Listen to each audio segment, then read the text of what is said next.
I got root beer. Ooh, root beer. Ooh, it's not good root beer. Root beer can go very well or very badly. Look, any drink that kind of tastes like it's supposed to be a medicinal cream, it's a fine line you got to walk between delicious and I think it's gone bad. A medicinal cream? That is a comparison I have never heard drawn to root beer. There is something medicine-y about it. There's something like it seems like something you would put on eczema.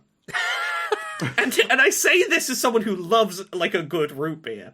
There's something in it that smells like you would put it in eczema medication. I mean, I can try that, because eczema just came back to me, like, earlier, like, last year. I was doing just fine, and now I can't wear lobster gloves, which is, for me... That's a tragedy. A living nightmare. Yeah. I can't put my rubber lobster gloves on. I struggled with my wrestling gloves for a while, and, my tag partner Priscilla just laughed at me and said, everything about you is designed to not be wrestling.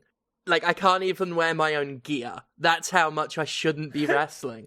But yes, enough of that. Back to the root beer. You're absolutely right. There is something slightly medicinal to it. So I've just worked out why Conrad doesn't think there's anything medicinal to it, but we do. Oh, it's different here. It's not that the root beer is different. It's that there's a chemical in root beer, methyl salicylate, that's used in a bunch of European mouthwash brands. Oh my god, that's where I was going with this! That's where we're probably associating it with, is we associate it with mouthwash, but you don't, because it's not in your mouthwash. I was gonna go with mouthwash. Now I understand the difference is regional, because this is the first root beer I've had since coming back. I used to love, there was that particular, Virgil's root beer, I think it is, in America. That was the one that was available near me when I was in Mississippi, in the Big Sip. And that was a good sip, was that root beer. Virgil's, if I've not got the name right, it's the one with the drawing of the oldie-timey man on the front of it. Yeah, you are really not narrowing it down as it comes to root beers. That's true. If it helps, the bottles are brown. If that helps. So I was gonna say, like, because I think there is still slightly something medicinal about American root beer, but I was gonna say the difference is slightly medicinal and not just mouthwash, rank fucking mouthwash. You know, when you've got, like, really cheapoid, like Iceland No Frills mouthwash. Yeah, so I guess the difference is regional, so I can't get a good root beer unless I import it, or, like, you know, look in the international section of Sainsbury's, see if there's any there. Although this wasn't with the proper drinks. No? Tropical Sun brand. Yeah, this was among, like, some of the international, like, they had some of the Japanese drinks there, including the glass bottles with the horrible glass marble inside that, it pisses me off. You don't like the drink where you have to force a marble to pop within glass. Why? And have a little worry that it's going to break or something. Why have they done it like that? I was in the car and I had no idea. Like, there was no tutorial that came with it. There were no instructions. Instructions come with Kinder Eggs. Why can't they do it for a mad glass puzzle? I don't need to solve a puzzle to drink. Anyway, the point is, I didn't pick up anything else to drink while recording, so I'm just going to have to nurse this bad mouthwash. Also, it says non-alcoholic on the front, and the logo to represent non-alcoholic are two frothy beer steins clinking like you would with beer. Yeah, the beers are out having a drink rather than being in the root beer. Yeah, they've gone off to have fun and leaving you with your shit mouthwash, with also caffeine-free, like, proudly on the can. Like, in that case, what's the point?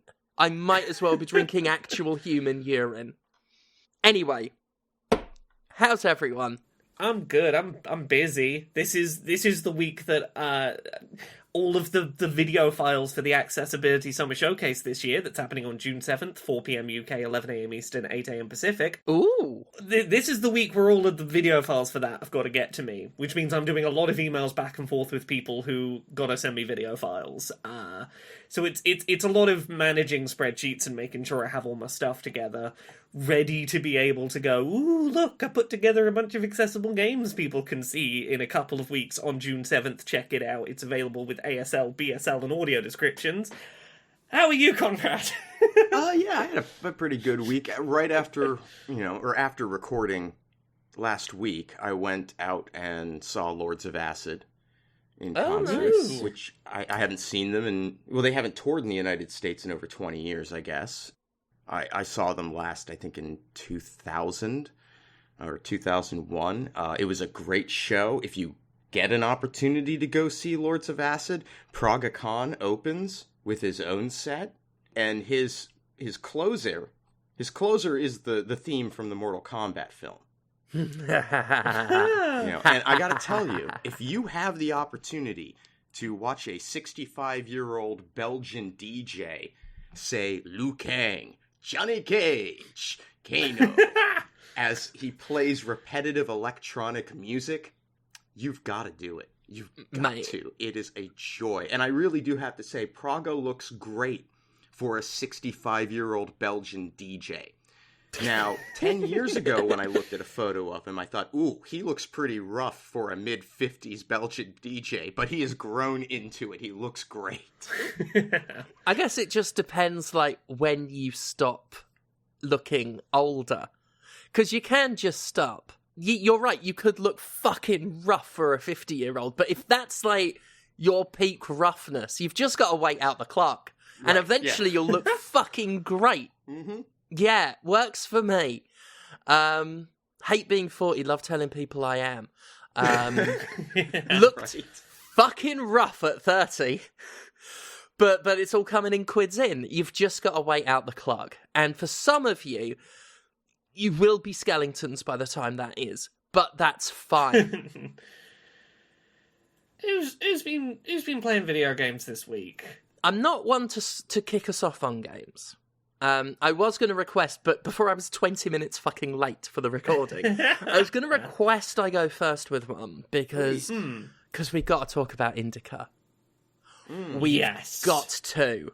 I've not played enough of this to have a firm opinion, but what I have played, I completely and utterly see why you need to talk about this. It is the best game I've played in ages.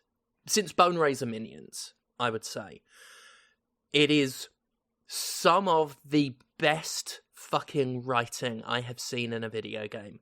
Ever. There's a clip of it you used in the Jimquisition this week that felt like I was listening to me at 17 wondering whether to stay in the church. And I was like, oh, you've captured that perfect little soft spot of questioning your relationship to God within religion, so superbly. Yeah.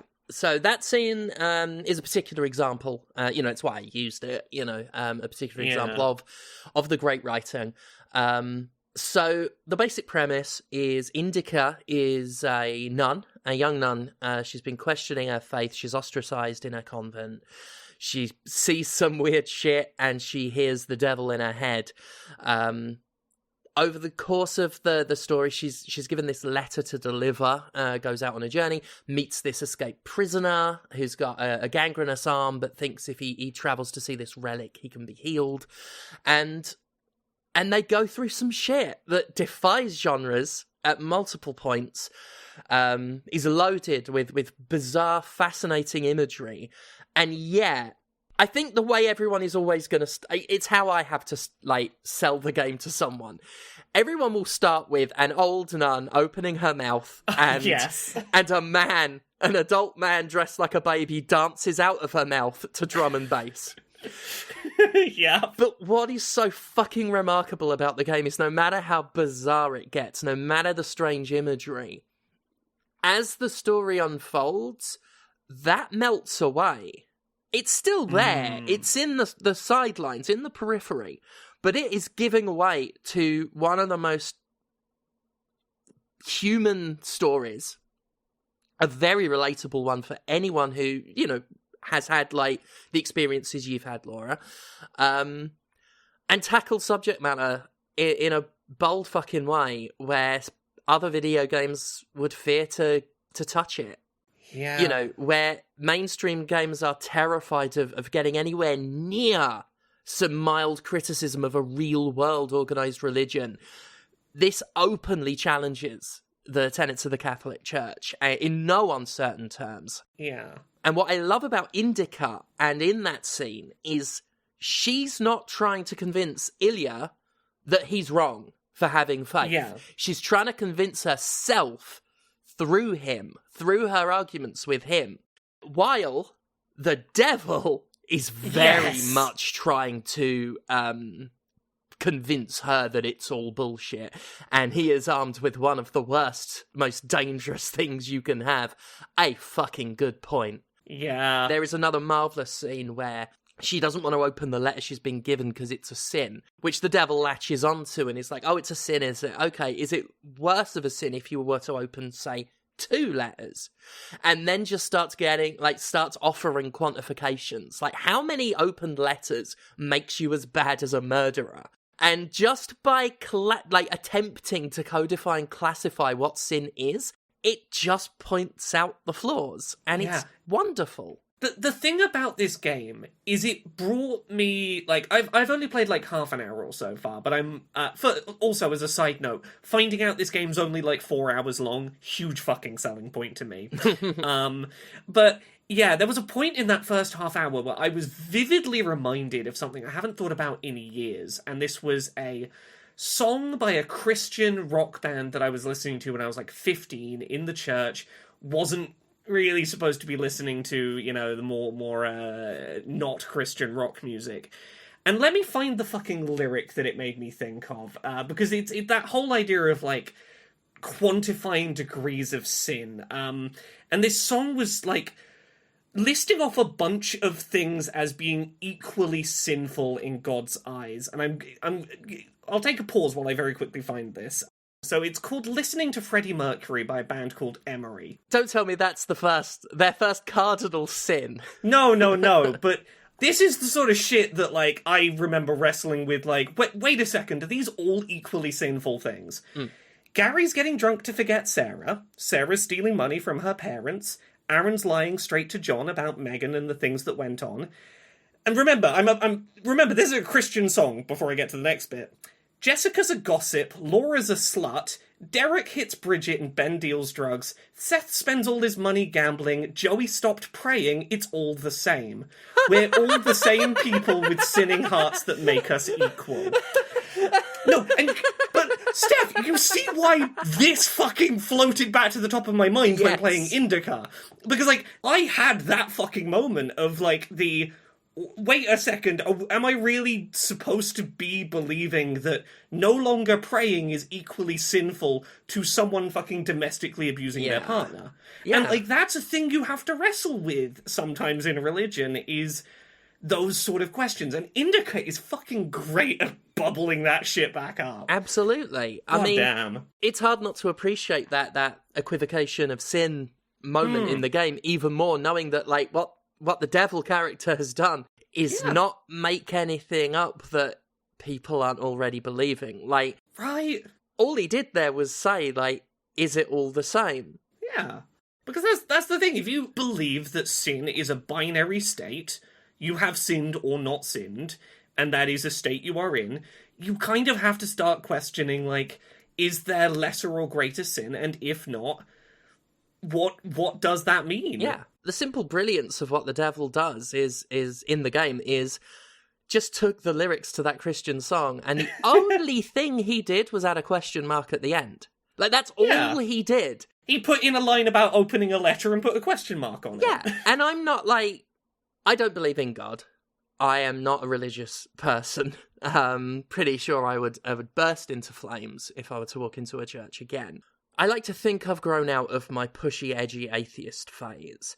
But I still have a lot of criticisms of organized religion, and, you know, I spent a long time in Mississippi. I have a very, very, like, bitter taste in my mouth about it. But this is brilliant. And it doesn't explicitly say it, well, it doesn't crudely say it's all bullshit. And I don't want to presume on the author's intent or belief system, but one of the best things it does is it just shows the power of a question. It just shows you how powerful it is. Not necessarily that you're wrong if you believe it, but just ask why. Just spend that time, take that time, ask, why do I believe this? Have I just been told this? And where is the logic in it? They talk about logic and rationality in the game a lot as well, and whether that matters. Yeah, fascinating. I wish I'd had time to play more of it before recording today, because everything I've seen of it so far has been the kind of shit I love digging into. Little bit of self-promo for a thing I would... If people like this kind of conversation, I would recommend checking out the Dungeons & Dragons podcast I'm on, Dice Funk, seasons 6 and 11. Season 6... there is explicitly a character who was played by the DM, one of the NPCs, whose whole thing was being a member of a religion who completely and utterly flips out at asking questions. Not even saying their religion is wrong, but wanting to understand their religion got, like, extreme pushback. And then season 11, that's currently ongoing, I've been playing a character that's been explicitly an antithesis to that of trying to play a religious character that is very open to the fact they don't know as much about their religion as they wish they did. I fucking love this kind of shit as stuff to narratively explore. And yeah, so far everything Indika has been doing is, like, getting its hooks in me. I am excited about it. And it really needs to be seen as a testament to the writing that I started the description by talking about the man crawling out the nun's mouth with the drum and bass. And I've not expounded on that yet. I went straight on to how great the writing is. Because, like I say, like there are these moments, these fucking weird moments, and these massive genre shifts. There are playable flashbacks to Indika's childhood, and they're all gorgeous, retro, pixel-based gameplay shifts that draw inspiration from, like, Mario Brothers and Pac-Man and Frogger and stuff like that. Adds to the surreal nature of it, but they're well made in their own right. Maybe a bit frustrating, like some of the platforming, and the actual, like, the present day stuff, that is also constantly fucking with genre. This is not quite a horror game, but it has moments absolutely befitting one. It's not quite a walking sim, but there's a ton of walking and talking. It's not quite an adventure, not quite environmental puzzles, but it's got all of that. You know, one moment you are riding a mechanized motorbike being chased by a man with the wrong glasses who can't shoot at you and is just hurling obscenities. The next you're being stalked by this, like, vicious killer dog. Yeah, it takes you on a trip, and it is always surprising. I spent the whole game never feeling like I knew what was coming, and I was always surprised, and it was always pretty good. It's a bit janky, but it's not even like your Eurojank Focus Home Entertainment level. It's less janky than that. The visuals, not the most impressive, but a great atmosphere and really nice facial animations. Vocal performances, incredible. I think just incredible. All the three main characters, fantastic. I have nothing but good things to say about this game. I was terrified starting it because the summary on the store page made it sound like it might be some edgy boy shit. Going against the ethical norms of game development. But then when I thought about it, the ethical norms of game development are wanton, unrepentant abuse. So maybe going against the ethical norms is a good thing in the game industry. But it did make me worry, especially with the subject matter as well. I'm playing it being like, is this game about to say something politically vile? Hateful, worrying, alarming, and no. Unless you really take umbrage with the criticism of religion and the questions the game's asking of its characters. Unless you take real umbrage with that side, and it is a contentious subject, there will be people offended by this, and whether they're right or wrong is based on their own, what they believe to be true, I guess. But no, it focuses on the subject matter it's focused on. It doesn't explicitly show anything, but there are moments of, like, assault and stuff. But it's handled just really fucking well. I don't know how else to say it. Everything in that game is handled as tastefully as I've ever seen it in a game. And given the themes and the subject matter that you just don't fucking see. Remember, this is an industry that once saw The Binding of Isaac unable to be on a Nintendo system because of the religious imagery that Nintendo didn't want. And we've moved on since then, but we've not moved far. I still remember being shocked that the actual Catholic Church was mentioned in Castlevania Lords of the Shadow. Like, I was shocked. And again, that was a while back, but how many other times have you seen it in a contemporary game? Most games, possibly quite wisely, keep away from it. Whereas this game with, it's not got a fucking publisher, a giant publisher breathing down its neck, it's 11-bit studios, They haven't got a mainstream audience to please and all of that, so they can be fucking brave. And, I mean, even by indie standards, though, I do not see games tackling real subject matter. It's always been one of my big bugbears in the game industry, is the amount of times we have fantasy allegory for stuff, to the point where, and it's so buried under that allegory that you get gamers thinking certain things aren't political.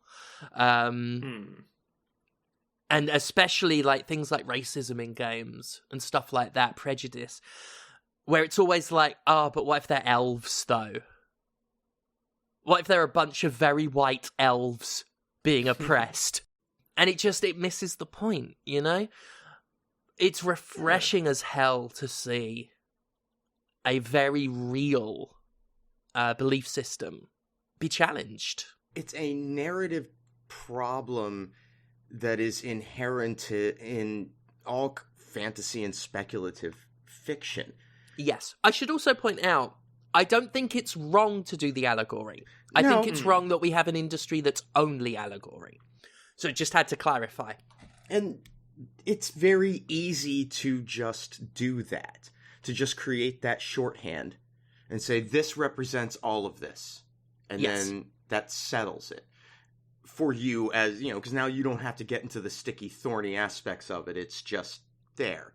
And it is really nice to see, because games are also, and I think this is part of an audience expectation going back, but it's also coming from the fact that it is a technological medium and it attracted a certain type of artist in its early years, that genre narratives dominate this medium. Yeah. And, like, I hate to give any kind of credit to David Cage as an artist or human being, but at least he was someone who was pushing at the edges of trying to tell dramatic, actual, like, grounded in reality stories. In a stumbling and fucked up way. Yes, he did it. Credit poorly. where it's due. He gave it a crack. Yeah, and I would like to see more of that, because every other artistic medium that I can think of is capable of doing it. Not only is capable of doing it, but those stories are far more dominant in the culture than genre. Yeah. Yeah. And one issue I think we have with a lot of contemporary media, especially in the more mainstream space now, is it's probably going to go the wrong way, because everything is so focused for as wide a global demographic as possible. We are seeing so much media watered down in a way that sanitizes it. I got to pick my words carefully because I don't want to sound like those wankers on YouTube who scream about woke stuff. Because it's not about that. It's quite the opposite, in fact. It's, we see, like, queer representation buried to appeal to other markets where things are more aggressive. And it's a shame. And I think as media becomes more and more afraid to rock the boat, games like Indika become all the more precious because, like I said, there's nothing wrong with allegory. I like allegory. Sure. I like taking, a fantasy concept and using it to explore a real-world thing. I'm not saying it's wrong. But what I am saying is I don't need another game that asks what if elves represented every marginalized demographic. I do need to see more games like Indika. That's what we need more of. No, not necessarily less of Dragon Age's elves or The Witcher's changeling, Dopplers or whatever. But we definitely need more of this. It's fucking good. And a little man crawls out of a mouth. Come on, gang. That he does. What about you, comrade? You been playing anything this week? Yeah, I played that Little Kitty Big City. Yeah, talked about last week. How'd you find it? I liked it. I streamed it a couple of days, and actually that was all the playing I did. It's a shockingly short game. Yeah, I have finished it now. It is shorter than I expected. Yeah, and that's not a bad thing. Yeah, and there's certainly a lot of content, or a pretty good amount, a solid amount. It's a healthy amount of content. You can spend 10 to 12 hours playing this game. But to complete the primary objective of the game, you could knock it out in a couple of hours. Yeah. And again, not a criticism. I think that's fine. It's not like it cuts you off from exploring the rest of the stuff, and there's more content to find, and there's other whatever. That's delightful. It is so cute.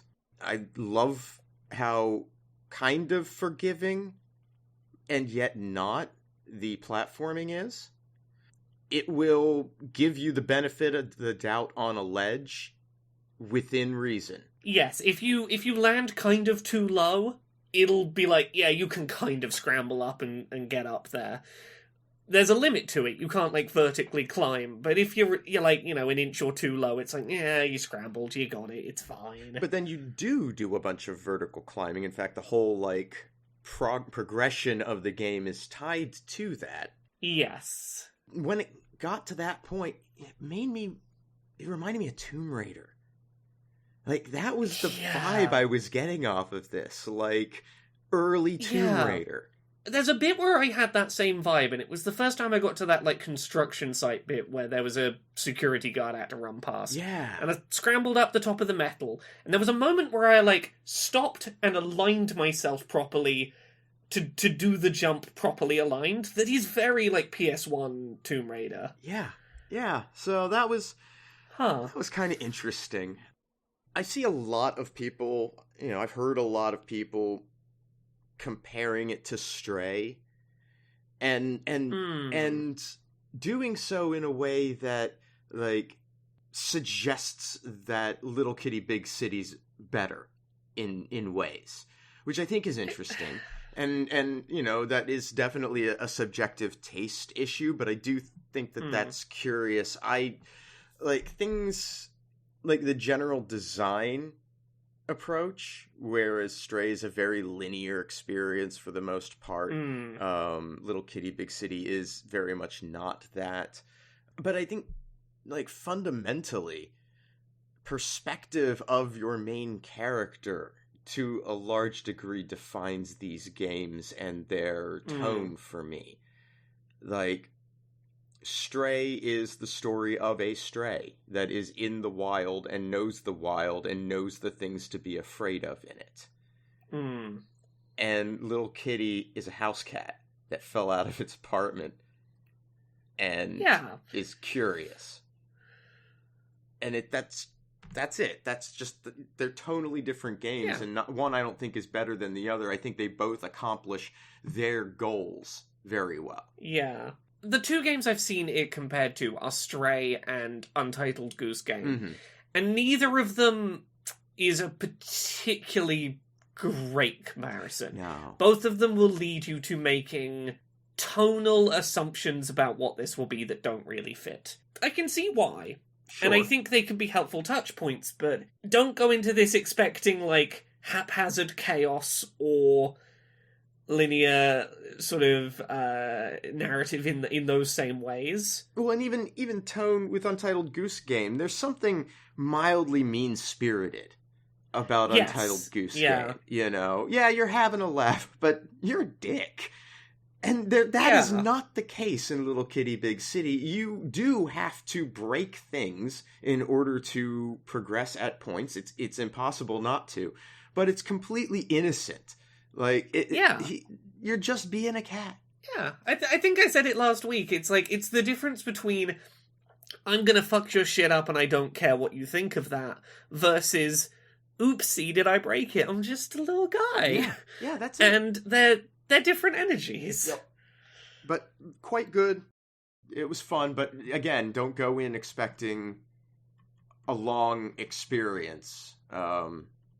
Because you're going to notice real quick how the progression accelerates, I guess is the way to put it. Yes.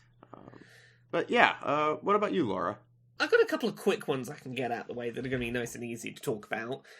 I've started playing that Paper Mario Thousand Year Door remake on Switch.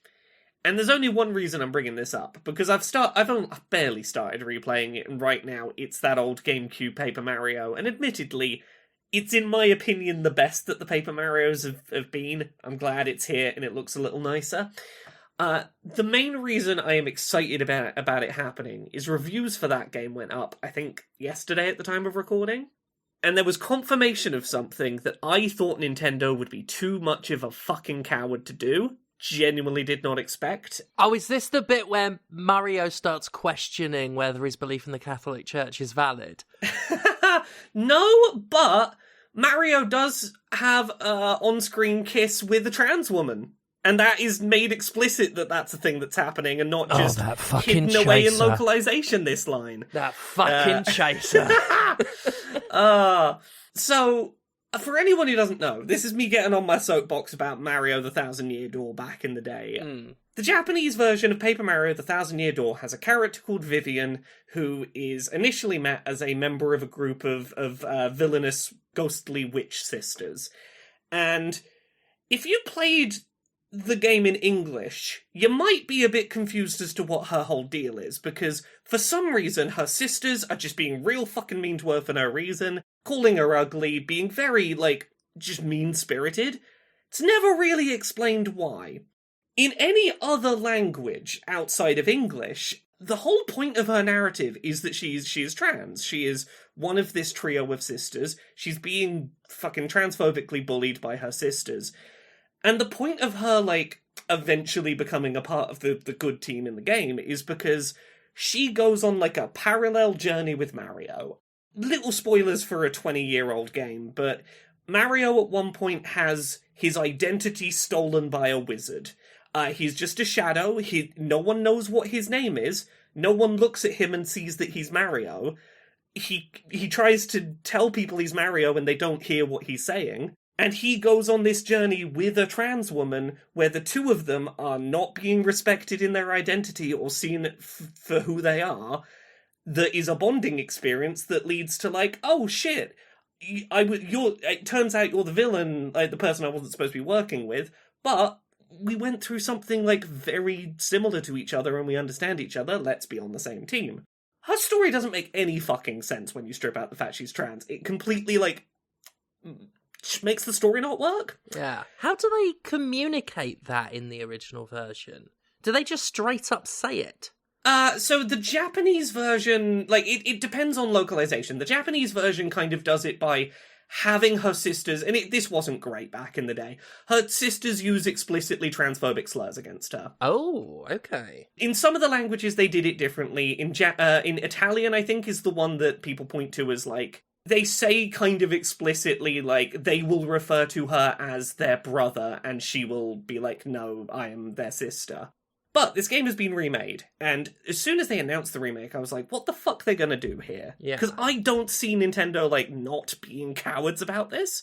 There are screenshots floating around that are showing, like, no, not only did they, like, put her being trans back in, they did so seemingly without relying on transphobic slurs being thrown around, and wrote new original dialogue to let her talk about her transness on her own terms. There is, like, a very little brief bit of dialogue between her and Mario where she just pretty directly says, it took me a long time for me to realise that I wasn't their brother, I was their sister, and they have not been great since then. And it's like, cool, that is about as direct as you could be about it.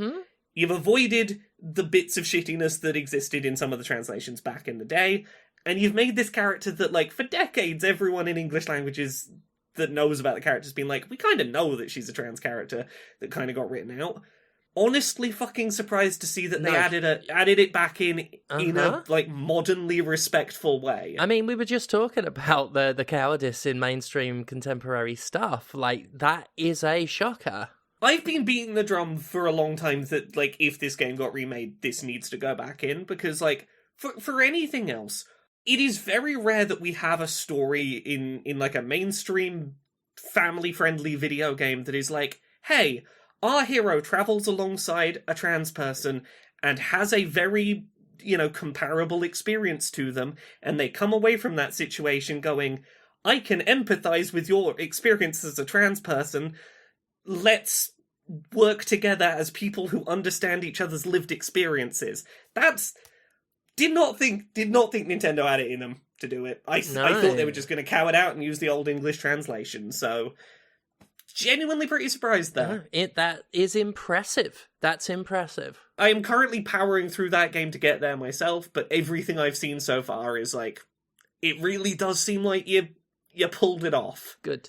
And my favourite thing that's come out of it is that any time in the last day or so that people have been, like, shitty and transphobic about the news that this has been added back in, people have been using one of my favourite little social media images, which is one of the transphobic witch sisters with a speech bubble.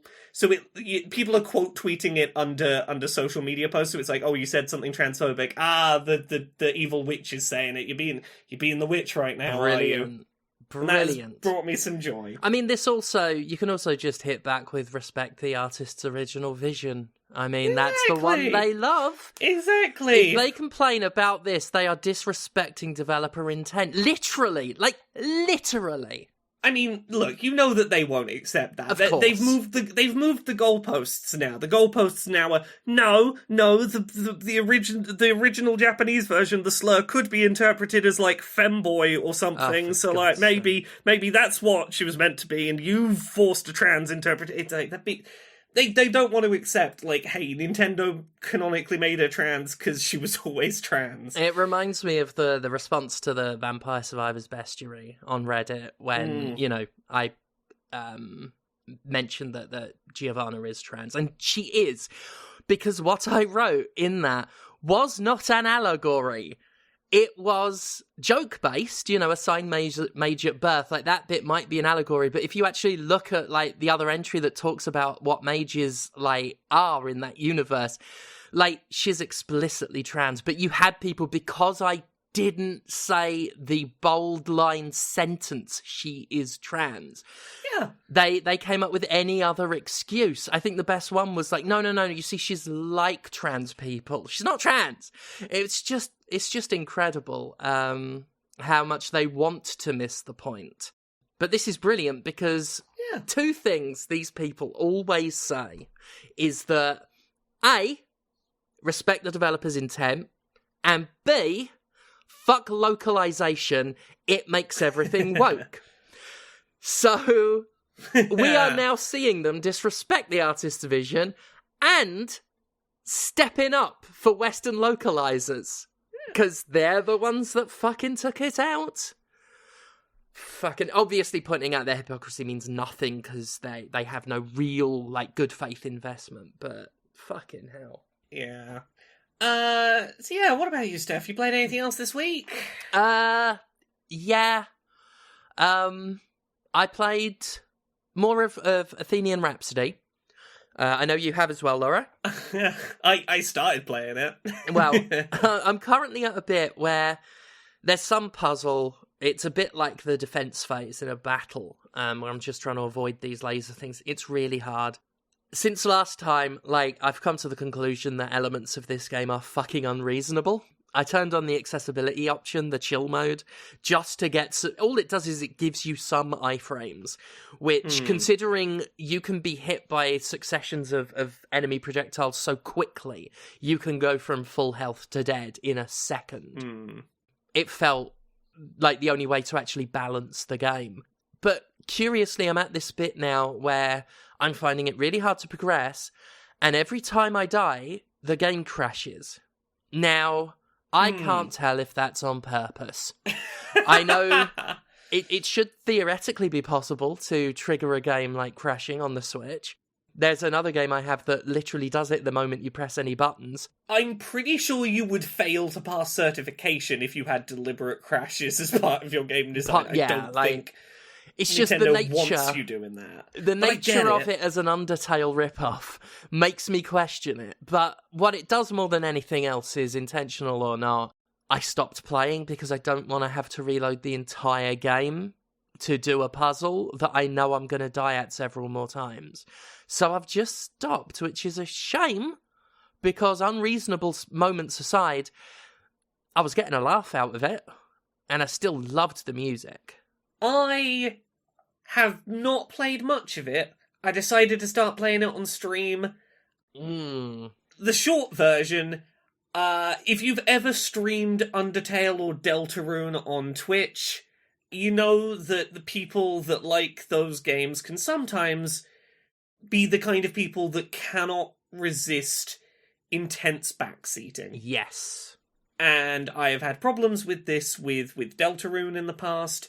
And it took half an hour for me to be like, I'm not having fun streaming this, because I stumbled on a thing. I thought it would be funny to wait around for multiple hours having a silly stream that was just dedicated to watching a loading bar move at random increments. And I was having fun, and then someone was like, well, you have to know that blank, blank, blank, blank, fill in all the details about how that loading bar works, and blah, blah, blah. And I'm like, cool, okay, cool. It just sucked the wind out of me playing it. And I'll probably come back to it, but I'm going to come back to it at a point when no one's expecting me to have an opinion on it. Yeah. In a couple of months I might come back and play it because I just want to play it detached from feeling like I need to play it. Yeah. I always refer to people like that as seeing the dog before it came to class. After one of my favourite jokes on The Simpsons, where Bart brings his dog to a show and tell, and everyone's excited about the dog, and then Milhouse shouts, I knew the dog before it came to class.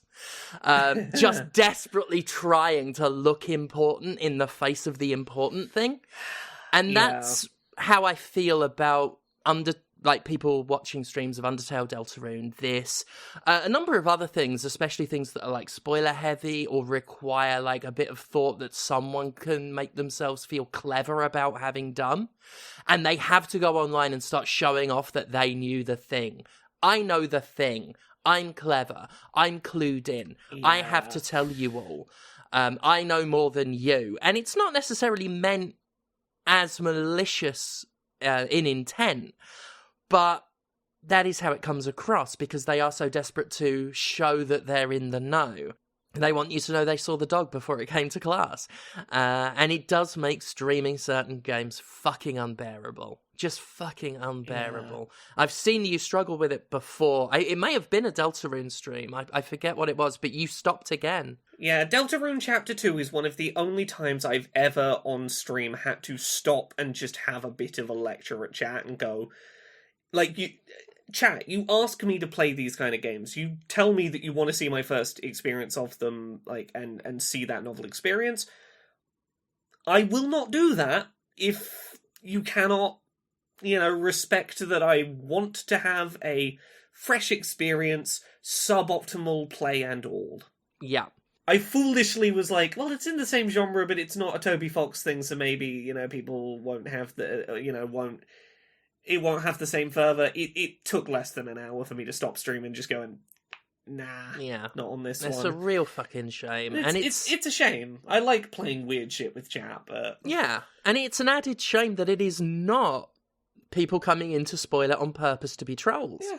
It's people who genuinely are so passionate about it, but they've put their need to show off what they know above everything else, and they spoil it for everyone. Yeah. It is what it is. It is. What do you think of the game? What I saw of it, interesting sense of humour. I'm intrigued by it. If and when I come back to this, I'm probably going to turn chill mode on despite having played less than an hour of it, because the fact that right from the start there is, like, 0 iframes. The thought I had was, Undertale held that as a mechanic until, like, the Sans fight. Like, that was, like, endgame, you've deliberately gone out of your way to find a ridiculously hard challenge. 0 iframes. This felt like it was doing that right from the start, and I was like, given that if I die, all of my progress, like, making friends with people, with creatures, goes away, I'm like, I don't have the dexterity for that. I don't have the reaction times for it. I'm gonna have a bad time. I will come back to it and put those that chill mode on. Yeah. I enjoyed what was there. The sense of humor was getting me. I was having a good chuckle. I did not play enough of it to have a real opinion on it. Right now, my perspective on it is still a little too entrenched in. I've sort of felt forced to put it down to take a step back and have much more of an opinion on it. Yeah. Like, you know, I've played more since, and obviously, you know, pointed out where I stopped. That lack of iframes, having the iframes in with chill mode, it does make a world of difference. An early boss, I want to call it the first proper boss, although you do have a few sort of boss fights beforehand. But what felt to me like the first real sort of wake-up call boss was so fucking unreasonable, and went from unreasonable to bearable just with the addition of iframes. It's one of them things where a projectile will deal continuous damage as it passes through you. Like, it's not just everything's a ticker. Like, it just everything is tick damage, and one of the reasons the bit I'm stuck on is so hard for me is it's not a battle. You don't get those iframes, and everything that touches you is taking your health down, to the point where, you know, if it brushes past you, you won't just hear your damage, like, go down, you will hear and that's your points going down. Yeah. I never trust a game that boasts about how hard it is. And that's what this does at points. It will warn you, oh, this is hard. If I'd have seen that on the store page, as I do with some games, I would not have got it. Because that is not a selling point to me, and it usually tells me you're trying too hard to be hard.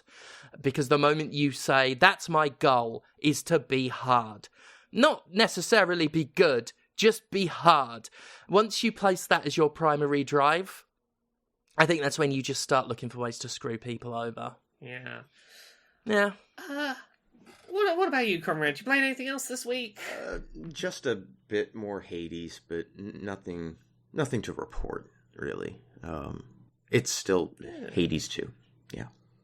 The rebalancing in the first patch was interesting. They've made some pretty significant tweaks to, like, the run speed, being able to collect all the resources at once now. Have they made those banshees less of a cunt? No. I hate them. That's what your cast is for. Yeah, the resources thing, that was a really needed move, I guess. Like, I understand why so many people looked at that and said, that sucks that I can only get the one resource. I should be able to get them all. I liked it. I feel like they've cowered it out on an interesting idea. Yeah, I mean, you're gonna do a lot of runs anyway.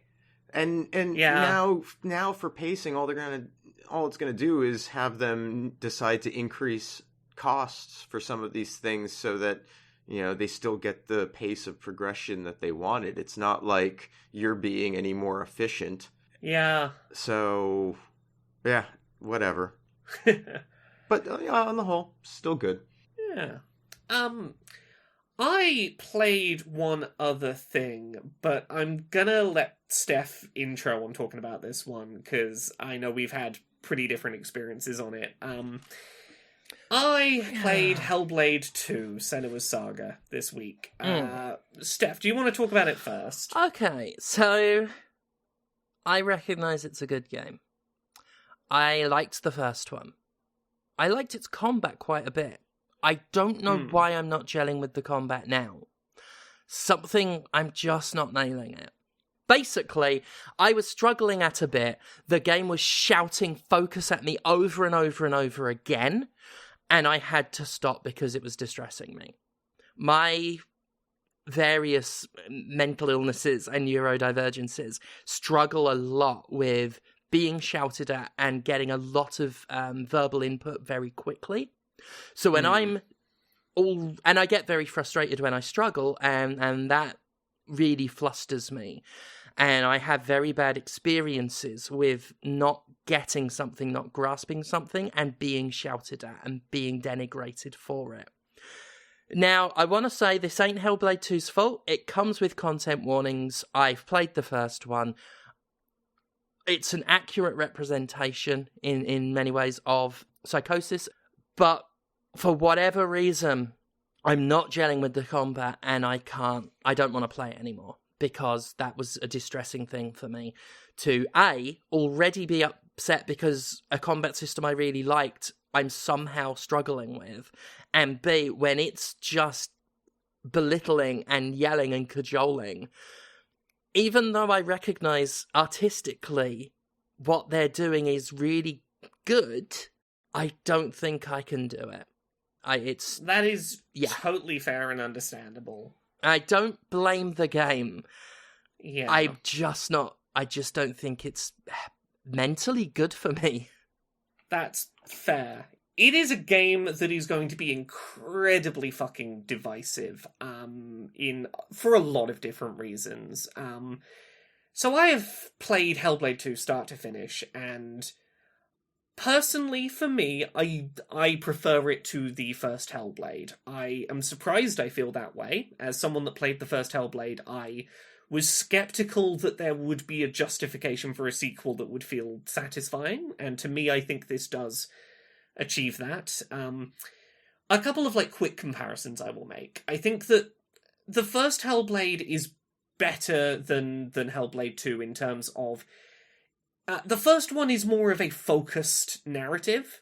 It has a clearer idea of where it's going and keeps its eyes on that goal a bit more, with a bit more certainty. It is a better paced game. Hellblade 2 is about the same length as the first, but it has this 3-act structure where the third act is significantly shorter than the first two, and that makes it feel like it ends a little suddenly because of the pacing expectations the first 2 acts set up. These are both things I would say Hellblade 2 does not necessarily do as well as the first, and I think that Hellblade 2 tells less of a universally relatable story than the first. I think that one of the big strengths of the first Hellblade is a journey of grief and loss centered on one person's death that you would do anything to see reversed, is a story that's going to click for a lot of people. Before I even get into the plot of Hellblade 2, I think while it really, really worked for me, it's going to be a lot more specific the people who it feels resonant to. And as such, I'm not surprised that this game is getting, scores in the 90s and scores in the 60s. I definitely fall on the higher end of that range. I love it when a game like that comes out. One that genuinely divides critics rather than everyone going one way. So yeah, that's cool. I'll talk a bit about it mechanically before I talk about the narrative stuff. There are 2 big mechanical changes that I personally feel are to this game's benefit. Firstly, the combat. I kind of differ with you, Steph, on my feelings on the combat, because in the first Hellblade, I really struggled with the combat, and I specifically struggled with the fact that frequently you would get surrounded by multiple enemies who could all be attacking you at once in a combat system that was designed around slow, deliberate action. Oh, that was shit. Yeah, I remember that. That was a weak point. It was really easy to get surrounded. I found myself, particularly in the late game, having to do lots of backing away until everyone was on one side of me to get a few hits in before people started getting around my sides again. And I felt with the first Hellblade, like, one of its weaknesses was that combat was too frequent and a little too bullshit in terms of you just getting surrounded. And neither of those, I think, are problems with the second. There is definitely less combat here, and the combat, even in, like, group fights, you are always fighting one person at a time. There will be, like, you know, other fights going on around you, perhaps, and as you defeat one person, someone else comes in. That took away a lot of my frustration, because I like the core combat loop of the game. I just needed to be able to focus on one thing at a time, and I appreciate that being changed. The other issue I had with the first Hellblade was that I struggled with the frequency and precision that game... The first Hellblade only really had one puzzle, and that one puzzle was recognize this shape in the environment. And it got more and more elaborate in what it was expecting you to recognize and how far out of your way you were going to have to go to get the right perspective to see that. And as someone that really struggles with visual imagination and spatial orientation, there were points where I had real friction with the first game. I recently, well, I say recently, it was a little while back, tried to replay the first one, and it was those puzzles that made me stop. I'm like, I don't want to go through them again. I have similar spatial stuff, and they get really boring. Yes. So Hellblade 2 has considerably fewer of those. They have other puzzle types to mix in that aren't just that. Oh. And they're considerably more forgiving about those orientation spot the icon puzzles. They will do a bit more like you're sort of in the right place. It'll just sort of shift the camera just enough to be like, yeah, you're basically there. But also it'll sometimes add some colour to one side of a thing to help you go, that is part of the thing I'm trying to line up, and to help identify what is actually important in the spatial orientation task you're trying to do. Made that portion of the game considerably more something that I was happy to play. There are other puzzle types involving, like, shifting elements of the environment to reach things and bring them to locations, which I thought worked really well.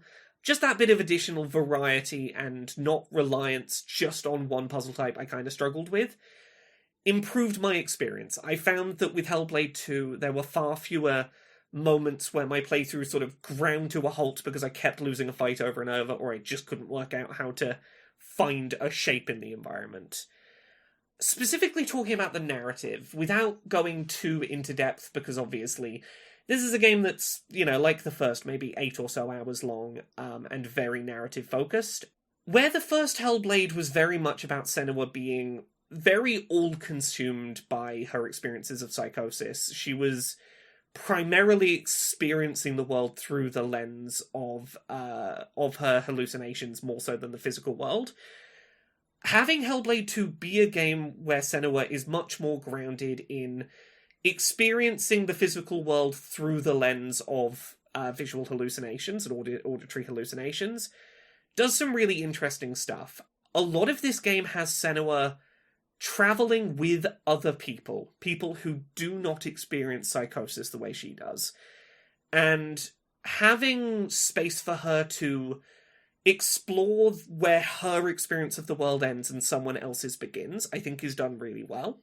I really respect the way that they've written a lot of the characters that Senua travels with to not treat her mental health conditions as evil and scary, or as some kind of magic superpower, but to still see that there is space for understanding that her perspective might have value that is worth seeing.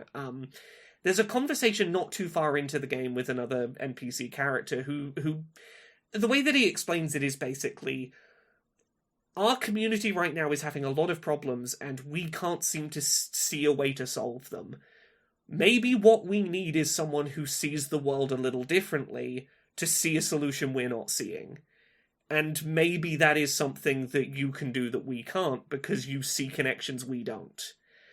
And those kind of moments of going, hey, look, this isn't something, like, inherently magical, but being able to see connections that aren't obvious to other people, while it will present barriers and struggles you will have to deal with, can sometimes be a benefit and something that is not inherently a bad thing for a person to experience. I think that's really well handled. I really like that Senua is portrayed in this specifically as deeply empathetic to the suffering of other people. It's very rare to see a character in video games who has a mental health condition portrayed as just painfully attuned to the harm that other people experience and just wanting other people to be okay. And, like, that being a source of struggle is, I just feel everyone's hurt, and that's really hard to carry with me. That was incredibly meaningful to see presented, and I think was a really powerful place to shift the focus of the auditory hallucination she is experiencing, is that she is striving to make sure that she doesn't have an excuse to let the voices go. Other people are hurt.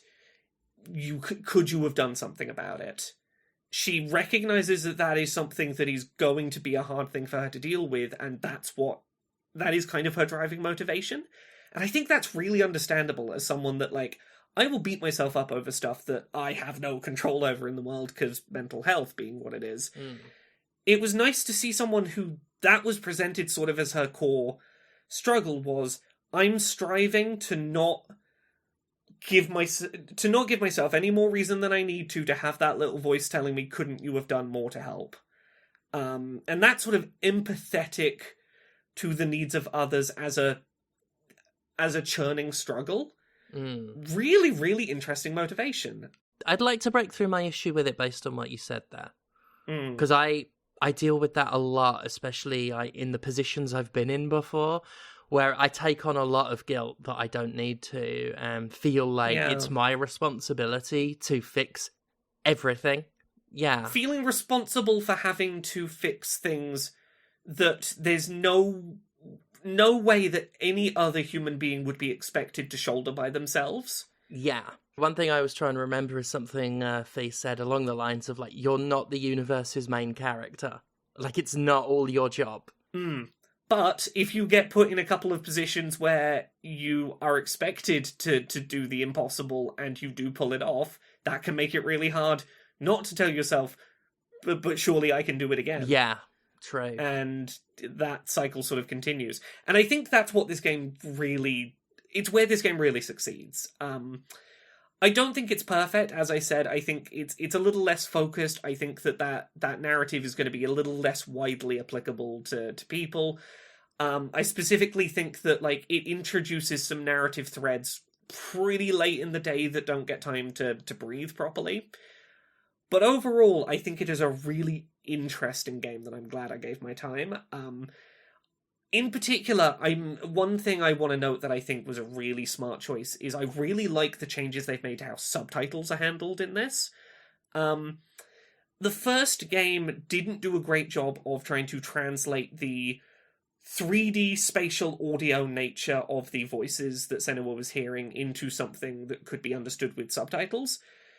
This sequel has a system where multiple sets of subtitles can be simultaneously appearing, that their position is relative to where they would be in stereo panned audio, and it's clear to tell what is one of those voices versus main internal monologue versus external dialogue from another character. Really, really impressive, like, stepping up to the plate on how to present that. Yeah, I switched subs on and was immediately taken by that. That was some smart doing. Yeah, so it's not going to be for everyone. I don't blame the people who play this and come out the other end of it going, well, the first one was just a much more relatable and focused narrative, but I think that this does something really difficult, which is to make space for a character who has a mental health condition but is still having to coexist in the same world as everyone else, to tell a story about her making connections with people while being very cognizant of the fact that her reality doesn't line up with that of those around her. There's some really meaningful stuff in this that I hope people connect with. So yeah, anyone played anything else before we get onto the news? I don't think I have. Nope. Let's go. In that case, we'll do a couple of newsy bits. We'll get the shitty bit of industry news out of the way first. The UK games industry, in terms of outlets writing about video games, has had a real dose of monopolization happen this week. IGN Entertainment has acquired the Gamer Network family of game coverage websites, which includes GamesIndustry.biz, Eurogamer, Rock Paper Shotgun, VG247, Dicebreaker, Outside Xbox, Digital Foundry, Nintendo. They also now have shares in Nintendo Life, Push Square, Pure Xbox. I struggle to point to more than a couple of UK games coverage websites that this has not affected. Yeah, it's shocking. Prior to this, there was basically two companies that owned UK games media, and now it's basically one. Yeah. You get to a point where it's like, what's even the point having all these disparate sites? Obviously, I get the business points, but it's just the same thing. There's now no point. There's no sense that there are different websites, that there is a versatile range of opinions, and especially when it all gets fucking corporatized.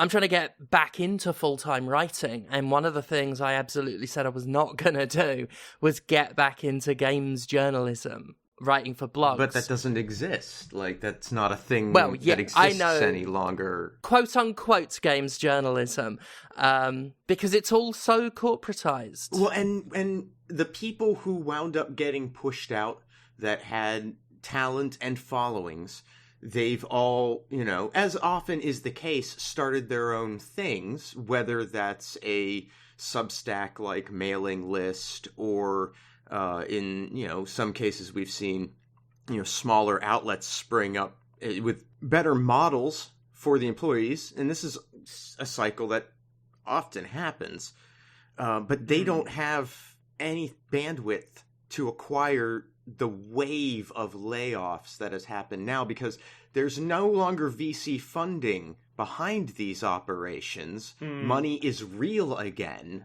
at least in the short term.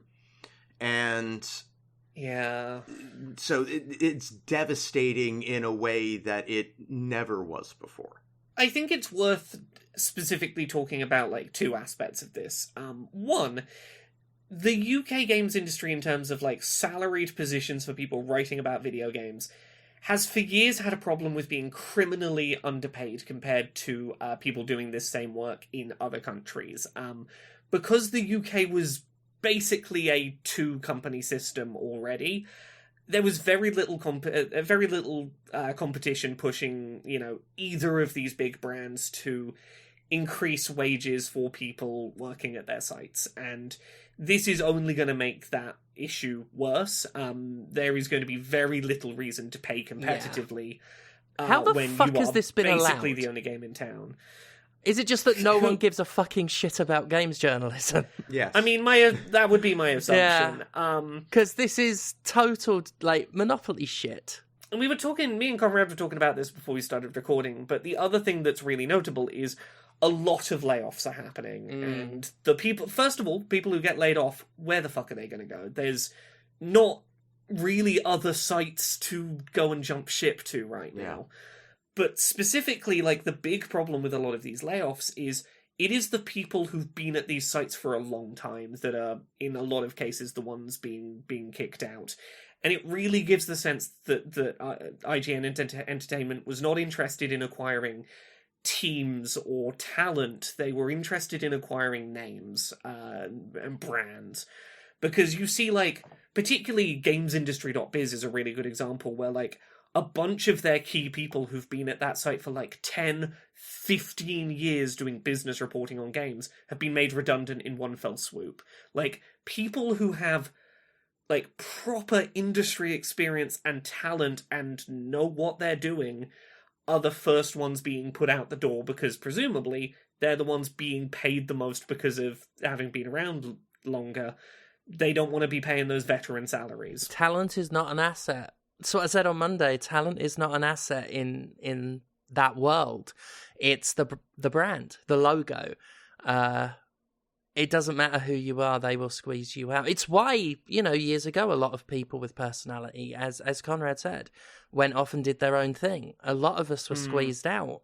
The only reason I wasn't laid off at The Escapist was because Defy Media was scared of me. They were scared I was going to proper slag them. So I left with a very generous bit of money and the rights to everything back, which no one else got. I would have been laid off because they didn't want the talent. They wanted The Escapist. They wanted the logo. And it fucking sucks. Yeah. So that shitty, depressing news out the way. Just an interesting bit of news. I found this one kind of interesting. Nintendo doesn't make a lot of acquisitions. That's not generally their style. But Nintendo has made their first acquisition in over 2 years from Embracer, one of the companies that Embracer has been selling off to try and get financially stable again. It's bigger than its belly. Like, it's just such a classic case of it. My God, buyer's remorse. After years of the game industry inflicting buyer's remorse on the rest of us, it's great to see a publisher get it. The interesting thing is that they've acquired from Embracer a company called Shiver Entertainment. And what is Shiver Entertainment known for doing? You know, a bunch of those, current-gen games that really don't feel like they should have been able to run on Switch that somehow got ported to Switch. Oh, right, like Alien Isolation. A bunch of those. They did, they did the good Mortal Kombat port to Switch. Oh. They did, some of the big, open world stuff that's got ported to Switch was them. Their whole thing for the last few years has been taking games that shouldn't run on Nintendo's hardware and making, the miracle ports that run on Nintendo hardware. Nintendo has acquired them. Oh my God, please tell me that whoever signed on the dotted line from Nintendo just reached towards the Embracer exec that was there, just tapped him on the cheek really condescendingly and said, "This company is perfectly suited to our business model and our product, and that's how you make a purchase, son." I really hope they just condescended the fuck out of them, because that's a brilliant purchase. They didn't just buy everything. They bought the thing that was perfect for them. Just not mindless tyrannid style acquisition. Fuck me. It's rare to look at an acquisition and go oh, I understand why you did that so clearly. Nintendo have said that within the next calendar year they will have they're announcing whatever their successor hardware is.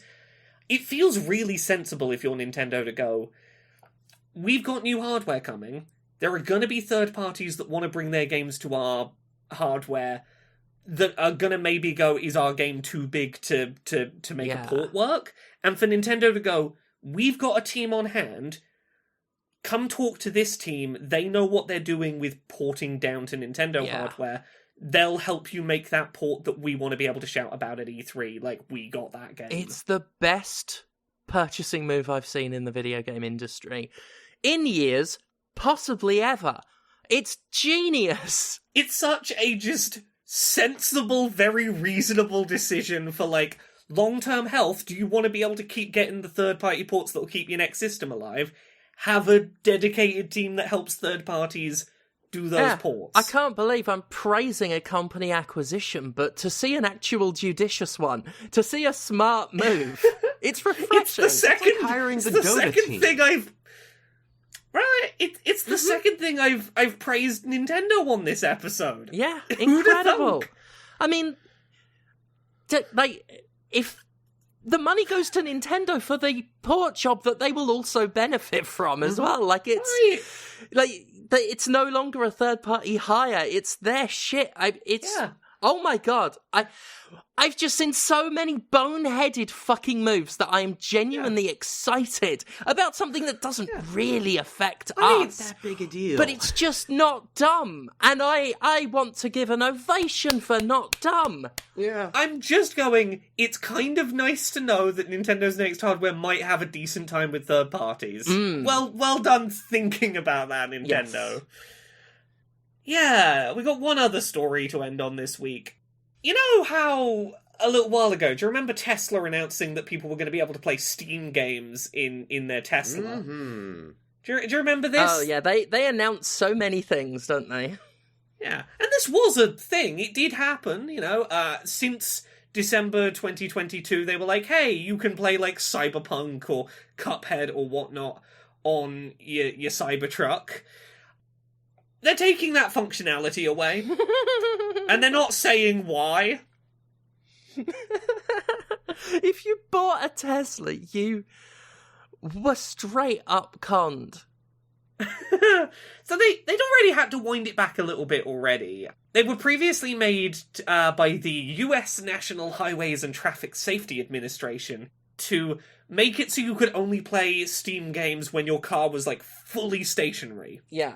Like, even if you were doing it on, like, the screen in the back, the car can't be moving while you're playing your Steam games. You just gotta, like, pull up at Woolly Edge Services and just play it outside the local spa centre. I desperately need to play a run of Hades right now. I'll play it at the services. Yeah, the Denny's parking lot. I hope you were not planning on entertaining your kids for this, 2.5 hour journey your charge is going to last. All other entertainment apps will be fine and will keep working. They're just saying, we're updating the gaming... This is my favourite bit of the statement, is that they say, Tesla is updating the gaming computer in your Model X and your vehicle is no longer capable of playing Steam games. It's not a gaming computer in it anymore if it's not allowed to play games anymore. What is his fucking obsession with X? Is he that porn-addled? Fucking hell. Yeah, so the gaming computer in your Tesla is no longer a gaming computer. It's still in your Tesla, but you can't game on your gaming computer now. Hilarious. So there we go. That'll do. We done it. Alrighty. Well, that was that, and this is this. Laura, what is the this is that you've got to tell people about? The this is this that I've got. Yeah. You can find me at Laura K. Buzz pretty much everywhere on the internet. I've got that good unified branding. This week, I didn't talk about it on the show this week, but I have a accessibility review of a game called Pine Hearts that will be up on YouTube by the time this goes up. Go check that out. The big one, Friday, June 7th at 4 p.m. UK, 11 a.m. Eastern, 8 a.m. Pacific, the Accessibility Summer Showcase. Hey, tune in for 45-ish minutes of cool game trailers and announcements and demos and stuff that focus on going, hey, are you a disabled person who needs accessibility settings to play games? We'll talk up front about what accessibility settings these games have so that you know if they're likely to be playable for you or not, so that you don't have to sit and wonder about that. I am very excited about the fact that there will be one centralized, very easy place to find all the games this year, where if you're interested in, like, picking one of them up or trying a demo or, like, expressing your interest for later, there'll be a very convenient way to do that all in one place this year. Wink, wink, nudge, nudge. Look forward to that. I'm quite excited about that. So yeah, that's like 2 weeks away at this point, and that's mildly terrifying. What about you, Conrad? Where are you at on the internet? Oh, I am at Conrad Zimmerman on Instagram and Blue Sky, and you can hang out with me on Twitch at twitch.tv/thatconradzimmerman. I'm on Sundays, Mondays, Tuesdays, at a variety of times, so one of them maybe works for you. You can buy anti-capitalist propaganda and Jimquisition merchandise at mercenarycreative.com. And everything that I do online gets supported through Patreon at patreon.com/fistshark. And you know who else has a Patreon? Stephanie Sterling. That is correct. Patreon.com/Jimquisition, which supports this show and the Jimquisition show and the Jimquisition.com. If you click over there today, there will be a review of Indika. Last week I also put up reviews for Crow Country and another one, miscellaneous. Slayer's X. My next wrestling dates are June 8th. I will be in Blackpool for Pride of the Ring with PCW, 3rd annual Pride of the Ring. Look up just at PCW online for that. I'll also be back in Huddersfield at what's fast becoming my favourite place to work for, Tidal Wrestling. I'll be there July 7th for their show Pause Out for Summer. I believe I might be hosting that show, so I will be on hosting and emceeing, ring announcing duties. We will see. But yeah, that's that, and I'm probably going to be at every Huddersfield show for Tidal now. I'm in the tag team title tournament, so it'll be me and Priscilla, Queens of the Space Age, a lot of us. We put on a heck of a show. So yeah, those are them, and we will be back next week. Thank you so much for listening, sharing, supporting, all of that jazz. Thank you, and bye. Bye. Bye.